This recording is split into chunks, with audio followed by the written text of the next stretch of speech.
गुरु गुरु समाज का वो आईना है जिसमें सबकी छवि साफ दिखाई देती है। गुरु पूर्णिमा के त्योहार का नाम सूर्य के प्रकाश से पड़ा है जो चंद्रमा में चमकता है। अर्थात एक छात्र केवल तभी चमक सकता है जब उसे शिक्षक का प्रकाश मिले। गुरु का अर्थ होता है अंधेरे को दूर करने वाला।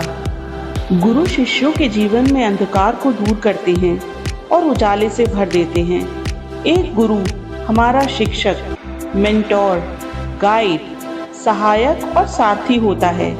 कृष्ण से लेकर द्रोणाचार्य तक, मैत्रेयी से चाणक्य तक और सावित्रीबाई फूले से लेकर स्वामी विवेकानंद तक भारत को समय समय पर कई ऐसे इंस्पिरेशनल गुरुओं का साथ मिला है जिन्होंने ना सिर्फ अपने शिष्यों के जीवन को बदला बल्कि आने वाली पीढ़ी को भी प्रेरित किया। सनातन धर्म में गुरु का स्थान भगवान के बराबर बताया गया है। इसलिए कहते हैं ना, गुरुर ब्रह्मा गुरुर विष्णु गुरुर्देवो महेश्वरा गुरुर साक्षात परम ब्रह्मा तस्मै श्री गुरुवे नमः। अर्थात गुरु ही ब्रह्मा है जो अपने शिष्यों को नया जन्म देता है। गुरु ही विष्णु है जो अपने शिष्यों की रक्षा करता है।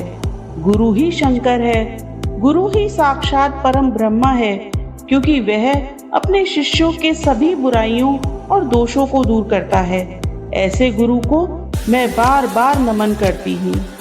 कई पुराणों, शास्त्रों, चारों वेदों को विभाजित करने वाले एवं हिंदू धर्म के महाग्रंथ श्रीमद् भगवद गीता की रचना करने वाले महर्षि वेद व्यास जी को समस्त मानव जाति का गुरु माना जाता है। महर्षि वेद व्यास जी का जन्म ईसा में लगभग 3000 साल पहले आषाढ़ पूर्णिमा को हुआ था। उनके सम्मान में हर साल इसी दिन गुरु पूर्णिमा मनाई जाती है। कहा जाता है कि महर्षि वेद व्यास जी ने बाल्यकाल में अपने माता पिता से भगवान के दर्शन की इच्छा व्यक्त की थी, लेकिन माता सत्यवती ने वेद व्यास की इच्छा को अस्वीकार कर दिया था। तब वेद व्यास जी जिद करने लगे और उनके आग्रह पर उनकी माता ने उन्हें वन में जाने की अनुमति दे दी। साथ ही कहा कि जब भी उन्हें घर की याद आए वे वापस आ जाएं। इसके बाद वेद व्यास जी ने वन में जाकर कठोर तपस्या की। इस तपस्या के पुण्य से वेद व्यास जी को संस्कृत भाषा में निपुणता प्राप्त हुई। इसके बाद उन्होंने चारों वेदों का ज्ञान अपने शिष्यों और मुनियों को दिया और महाभारत, 18 महापुराण और ब्रह्म सूत्र की रचना की। महर्षि वेद व्यास जी को चारों वेदों का ज्ञान था। यही कारण है कि इस दिन गुरु की पूजा करने की परंपरा सदियों से चली आ रही है। महान कवि कबीरदास जी ने अपने इस दोहे के माध्यम से गुरु को भगवान से बढ़कर दर्जा देते हुए कहा है, गुरु गोविंद दोऊ खड़े काके लागू पाए, बलिहारी गुरु आपने गोविंद दियो मिलाए। संत कबीरदास जी ने अपने इस दोहे में कहा है कि अगर गुरु और गोविंद अर्थात भगवान दोनों एक साथ खड़े हों तो हमें किसे प्रणाम करना चाहिए, गुरु को या गोविंद को। उन्होंने बताया कि ऐसी स्थिति में हमें अपने गुरु के चरणों में अपना शीश झुकाना चाहिए क्योंकि गुरु ने ही भगवान तक जाने का रास्ता बताया है, अर्थात मोक्ष प्राप्ति का मार्ग दिखाया है और गुरु की ही कृपा से भगवान के दर्शन करने का सौभाग्य प्राप्त हुआ है। हर इंसान की जिंदगी में कई सारे गुरु होते हैं और समय के साथ साथ गुरु के रूप बदलते रहते हैं। हमारे पहले गुरु हमारे माता पिता जो हमें बचपन से ही सिखाना शुरू कर देते हैं और जिंदगी भर तक अपनी गाइडेंस से हमें हमारे टारगेट को अचीव करने के लिए हमारी मदद करते हैं। स्कूल में जो हमारे शिक्षक हमें पढ़ाते हैं वे हमारे दूसरे गुरु होते हैं जो हमें समाज और संस्कृति के बारे में समझाते हैं। गणित, विज्ञान, इतिहास सिखाने का काम केवल शिक्षक ही कर सकते हैं, जिसकी वजह से हमें भविष्य में कई फायदे होते हैं।